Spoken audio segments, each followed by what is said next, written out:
হয়েছে ময়ূর সাত, ঢাকা চাঁদপুর। এখন মনে হয় ঘাট প্যালেসে আছে।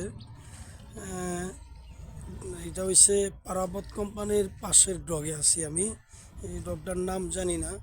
যাই হোক, আলহামদুলিল্লাহ, আল্লাহর কাছে শুকরিয়া যে আল্লাহ তালা কত বড় এহসান করছে। আল্লাহ ফজল করম, আল্লাহর কাছে লাখো কোটি শুকুর। আল্লাহ তালা ফজরের নামাজ পড়তে পারছি, আল্লাহ তালা তৌফিক দিছে, এই জন্য শুকরিয়া আদায় করি। আল্লাহ কত এহসান করছে। আমার চেয়ে কত ভালো ভালো ভালো মানুষ আছেন, জান্নাওয়ালা মানুষ আছেন, তারা কি করছে? আল্লাহর হুকুম মানতে পারে না, রসুল সাল্লাহ সাল্লামের তরিকার উপরে চলতে পারে না। এই জন্য দুনিয়া অল্প সময়ের জিন্দিগি, সময় দেখতে দেখতে শেষ হইব। আজকে মানুষ দুনিয়াতে বড় মনে করতেছে। আসলে ভাই, দুনিয়া ক্ষণস্থায়ী জিন্দিগি, আখিরাত হচ্ছে চিরস্থায়ী জিন্দিগি, যেখানে শুরু আসার কোনো দিন কি নাই, শেষ নাই। ওই জায়গা যেতেই বা আমার ইমান আর আমল বানাইয়া, যদি আমি ওই জায়গায় ইমান আর আমল বানাইয়া কবরও যেতে পারি, কবরটা হইব জান্নাতের বাগান।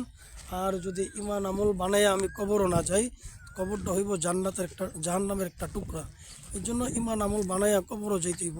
আর ইমান আমল বানাইয়া যদি কবরও না যাই, কবর এমন একটা জায়গা, কবর সাপ বিচ্ছুর ঘর, পোকামাকড় ঘর, কবর হচ্ছে নির্জনতার জায়গা। ওই জায়গায় যাইতে হইলে ইমান আর আমল বানাইয়া কবরও যেতে হবে। এই জন্য সমস্ত মুমিন মুসলমান উম্মতি মুহাম্মদের কাছে বলতে চাই, আপনারা সবাই আল্লাহর হুকুম আর রসুলের তরিকার উপরে জিন্দিগি উঠান। দুনিয়া দেখতে দেখতে শেষ হয়ে যাইব ভাই। দুনিয়া খাইলেও সময় চলে যাইব, না খাইলেও সময় চলে যাইব। দুনিয়া কারো জন্য অপেক্ষা করে না। এই জন্যই দুনিয়া ইমান আমল বানাইয়া যেতে দিব। কুল্লু নাফসি যায় কাতুল মৌত, প্রত্যেকটা মানুষ মৃত্যুর স্বাদ গ্রহণ করতে দিব। আজকে আমরা আল্লাহ তালার যে নাফরমানি করতেছি, আল্লাহ তালার যে হুকুম, এগুলো আমরা ছেড়ে দিতেছি। এই জন্য কী করতে হবে? আল্লাহ তালার হুকুম, 5 ওয়াক্ত নামাজ মসজিদের সাথে গিয়া তকবিরুল্লাহর সাথে পড়তে হবে।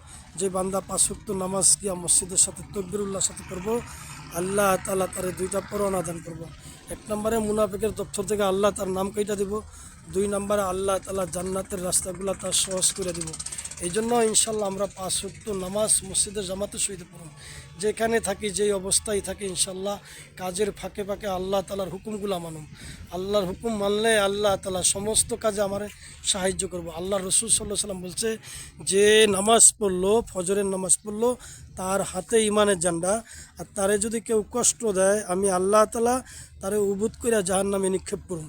এই জন্য ফজরের নামাজ এমন একটা নামাজ, এই নামাজ আল্লাহ তালা নিজে বলতেছে, তুমি আমার হুকুমগুলা মানো, আমার রসুল সাল্লাহ সাল্লামের তরিকার উপরে চলো। তুমি যদি আমার হুকুম মানো, রসুলের তরিকার উপরে চলো, আল্লাহ তালা সমস্ত বিপদ আপদ বালা মুসিবত থেকে হেফাজত করবো। আজকে মানুষ গরমের জ্বালায় কত কষ্ট করতে আছে, প্রচণ্ড গরম। আজকে গরমের জ্বালায় ইস্তেকারা নামাজ পড়তেছে, কিন্তু ফজরের কালা মসজিদে মুসল্লি নেই। আহা, আমি তো মুসলমান দাবি করতেছি, আমি তো আল্লাহ তালার বান্দা হিসাবে আল্লাহর কাছে হাজির হইতে চাই, কিন্তু আমি কি নিয়ে আল্লাহ তালার সামনে হাজির হই? এই জন্য ভাই মেরে মোহতারাম দোস্ত বুজুর্গ, আপনাদের কাছে অনুরোধ রইলে ইনশাল্লাহ আপনারা 5 ওয়াক্ত নামাজ পড়বেন জামাতের সহিত মসজিদে গিয়া। আমি যদি 5 ওয়াক্ত নামাজ পড়ি, আল্লাহ তালা আমার দুনিয়া আখিরাতে শান্তি দিব। সমস্ত বিপদ আপদ বালা মুসিবত থেকে আল্লাহ হেফাজত করব। দুনিয়া অল্প সময়ের জিন্দেগি, খাইলেও সময় চলে যাব, না খাইলেও সময় চলে যাব। সময় কারোর জন্য অপেক্ষা করে না। আর এই সময়ের মধ্যেই আল্লাহ তালার হুকুম মাইনা, রসুল সাল্লাহ সাল্লামের তরিকার উপরে চইলা, ইমান আর আমল নিয়ে যদি আমি কবরও যাইতে পারি, আল্লাহ তালা আমার দুনিয়া আখিরাতে শান্তির ফয়সালা করে দিব। এই জন্য সমস্ত কিছুর মালিককে আল্লাহ। এই যে কত বড় বড় একটা জাহাজ আল্লাহ তালা, দেখেন মানুষ ব্রেন দিয়া কত কিছু করতে পারে। যে ব্রেনটা আমার কে দিল? আল্লাহ তালাই তো দিছে। এই ব্রেন আমি খরচ করে একটা লোহা, একটা লোহা যদি আপনি টুকরা পানিতে ফালান, এইটা কী হইব? এটা এক সময় ডুবা যাব গা। আর এই লোহাটার পিছিয়ে মেহনত করতে করতে করতে করতে এমন একটা যোগ্য করছে, ওইটা পানিতে বাসার যোগ্য হয়ে গেছে। আজকে আমাদের ইমান আমল এত দুর্বল হয়ে গেছে, এত দুর্বল হয়েছে বলে ইমান আমল এমন একটা পর্যায়ে গিয়ে চলে গেছে গা, যে ইমান আমল নষ্ট হয়ে গেছে। বলে ইমানও এমন একটা জিনিস, যখন আমি মেহনত করুম, ইমানের মেহনত করুম, ইমানের দিকে ঝুঁকুমো, তখন আমি কি করবো? এই ইমানের দ্বারা আমার ওই যে লোহা যেরকম পানির মধ্যে মেহনত করতে করতে, লোহা যেরকম মেহনত করতে করতে ওইটা পানির মধ্যে ভাসার যোগ্য হয়েছে, এরকম আমার ইমান আমলের যখন মেহনত করুম, আমার এইটা পানির মধ্যে ভাসার মতো যোগ্য হইব। এই জন্য ভাই ইমান আমলের মেহনত করে দেবো। মেহনত ছাড়া কোনো কিছুই হাসিল হয় না। আল্লাহ তাআলা দেখেন কত বড় ব্রেন, কত বড় আক্কেল জ্ঞান দিয়ে দিছে মানুষের, কত বড় বড় লঞ্চ বানাইছে, কত বড় বড় জাহাজ বানাইছে। এগুলা তো মানুষই বানাইছে, আর এগুলা তো মানুষের বানানোর মতো যোগ্যতা আল্লাহ তালাই দিছে। আর এই আল্লাহ তালার হুকুম যে 5 ওয়াক্ত নামাজ মসজিদে যায়া পড়তে হইব, আল্লাহর হুকুম মানতে হইব, যে এগুলা আজকে আমরা করতে পারতেছি না কেন? এগুলার ভিতরে আমাকে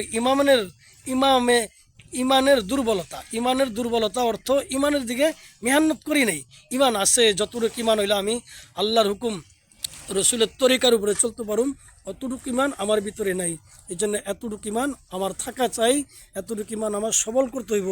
যতটুকু ইমান হইলে আল্লাহ তাআলা আমার দুনিয়া আখিরাতে সফলতা দান করব, কামিয়াবি দান করব। দুনিয়া তো দেখতে দেখতে শেষ হয়ে যাব ভাই। আল্লাহর কাছে আসেন, আমরা এখনও আল্লাহর দিকে রুজু হই, 5 ওয়াক্ত নামাজ পড়ি, নিজে নামাজ পড়ি, অপর ভাইকে নামাজের দাওয়াত দেই। আর এই জন্য দুনিয়া আল্লাহ তাআলা আমারে পাঠাইছে, দুনিয়া খাওয়ারও জায়গা না, থাকারও জায়গা না। দুনিয়া অল্প সময়ের জিন্দেগি। এই সময়টা আমি যদি ইমান আমল বানাইয়া কবরে নিয়ে যাইতে আসি, কবরটা হইব জান্নাতের একটা বাগান, আর না ওই কবরটা হইব জাহান্নামের একটা টুকরা। এই জন্য ইমান আমল বানাইয়া যদি আমি কবরে যাইতে পারি, আল্লাহ তাআলা ফজল করম আমারে, আল্লাহ দুনিয়া আখেরাতে ইজ্জত দান করব, সম্মান দান করব। এই জন্য সবার কাছে অনুরোধ রইল, চলেন আমরা আল্লাহর হুকুম মানি, রসুল সাল্লাল্লাহু আলাইহি সাল্লামের তরিকার উপরে চলি। মানুষ মেহনত করে যেরকম দুনিয়াতে সব কিছু হাসিল করতে পারে, এরকম ইমান আমলের মেহনত করেও দুনিয়া আখিরাতে দিকে কল্যাণের দিকে হাসিল করা যে যায়, এই নিয়ত করি। আজকে দুনিয়ার মানুষ কত পেরেশানি, হাজার হাজার পেরেশানিতে পড়ে রয়েছে মানুষ। আজকে মানুষ মনে করতেছে এই দুনিয়া বুঝি চিরস্থায়ী জিন্দেগি। আসলে মেরে মোহতরাম মুস্ত বুজুর্গ, দুনিয়া অল্প সময়ের জিন্দেগি।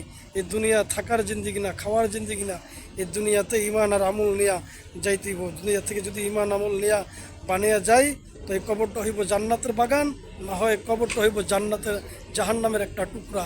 এই জন্য ভাই ইমান আমল বানাইয়া আমরা কেমনে আল্লাহর হুকুম মাইনা রসুল সাল্লাল্লাহু আলাইহি সাল্লামের তরিকার উপরে চলতে পারি, আল্লাহ তাআলা আমারে সুদ্ধা যারা এই ভিডিওটা দেখবেন ভাই, শুনবেন, আল্লাহ এদেরকে আমল করার তৌফিক দান করুক। এমনকি ভাই যারা এই ভিডিওটা দেখবেন, লাইক কমেন্ট শেয়ার করে দিবেন, ইনশাআল্লাহ আল্লাহ তাআলা সবাইরে এটার উপর আমল করার তৌফিক দান করুক। আমি যে আল্লাহ সময় নিয়েছি, আল্লাহ তাআলা এই কথার দ্বারা ভুল ত্রুটি হইলে আল্লাহর বাস্তে সবাই আমারে ক্ষমা করে দিবেন। আসসালামু আলাইকুম ওয়া রাহমাতুল্লাহি ওয়া বারাকাতুহু।